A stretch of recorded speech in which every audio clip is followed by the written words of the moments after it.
ஜெய் ஸ்ரீராம். இன்னைக்கு நம்ம பார்க்க போகிற கோவில் உலக பிரசித்தி பெற்ற திருப்பதி ஏழுமலையான் கோவில் இப்போது நமது கன்னியாகுமரியில். ஆந்திர பிரதேசத்தில் உள்ள திருப்பதி திருமலை கோவில் என்பது உலகம் முழுவதும் போற்றப்படும் ஸ்ரீ வெங்கடேஸ்வர சுவாமி கோவிலாகும். இந்தியாவின் பணக்கார கோவிலாக அறியப்படுகிறது. விஷ்ணுவின் அவதாரமான வெங்கடேச பெருமாளின் ஆசீர்வாதத்தை பெற லட்சக்கணக்கான பக்தர்கள் இத்தலத்திற்கு வருகிறார்கள். நாளுக்கு நாள் பக்தர்களின் கூட்டம் அதிகரித்து கொண்டே போகிறது தவிர ஒரு நாளும் குறைந்தது இல்லை. உலகம் முழுவதும் பிரபலமாக அறியப்படும் திருப்பதி வெங்கடேச பெருமாள் கோவிலைப் போலவே இந்தியாவின் வெவ்வேறு பகுதிகளில் திருமலை திருப்பதி மாதிரி சுமார் 58 கோவில்களை கட்டப்படும் என்று திருப்பதி திருமலை தேவஸ்தானம் தெரிவித்தது. தமிழ்நாட்டின் தென்கோடி என அறியப்படும் கன்னியாகுமரியில் உள்ள விவேகானந்தர் கேந்திரம் தனது வளாகத்தில் 5.5 ஏக்கர் நிலத்தை நன்கொடையாக வழங்கியது. அந்த நிலத்தில் திருப்பதி திருமலை தேவஸ்தானம் சுமார் 22.5 கோடி மதிப்பில் திருப்பதி வெங்கடாஜலபதி கோவிலை கட்டுமான பணிகளை ஜூலை 13, 2013 துவங்கியது. இந்தியாவின் தென்கோடி முனையான கன்னியாகுமரி எப்போதும் சிறப்புக்குரியது.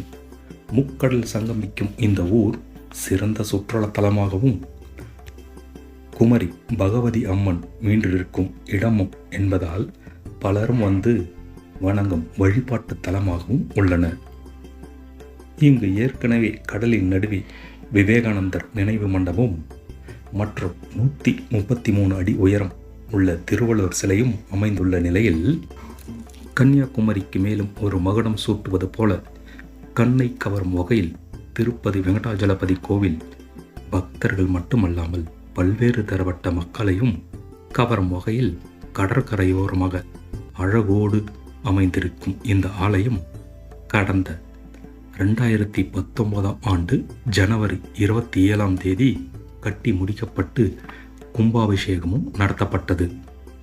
கோவிலின் மேல்தளத்தில் கடலை நோக்கியபடி 12 அடி உயரத்தில் சுவாமி எழுந்தருளியுள்ளார்.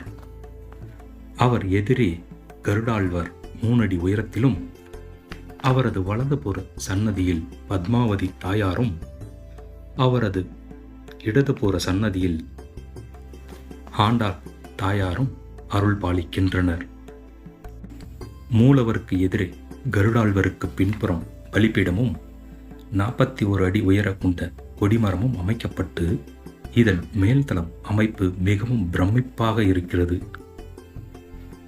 மேல்தளத்திற்கு செல்ல இருபுறமும் படிக்கட்டுகள் அமைக்கப்பட்டுள்ளது. வயதானவர்களின் நலனுக்காக லிப்ட் வசதியும் செய்யப்பட்டுள்ளது. கீழ்த்தளத்தில் சீனிவாச கல்யாண மண்டபம், தியானக்கூடம், அன்னதான மண்டபம் என சுமார் 2000 பேர் அமரும் வகையில் விசாலமாக அமைக்கப்பட்டுள்ளது. மேல்தளத்தில் உள்ள கொடிமரம் கீழ்த்தளத்தில் பூமியை தொடும் வகையில் அமைக்கப்பட்டுள்ளது இந்த கோவிலின் சிறப்பு. கோவில் சாமி தரிசனம் செய்ய தினமும் காலை 6 மணிக்கு நடை திறக்கப்பட்டு இரவு 8 மணிக்கு நடை அடைக்கப்படும்.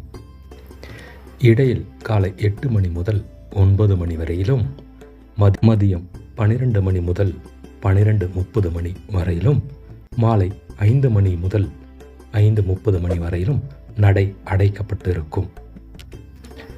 மற்ற நேரங்களில் சுவாமியை தரிசனம் செய்யலாம்.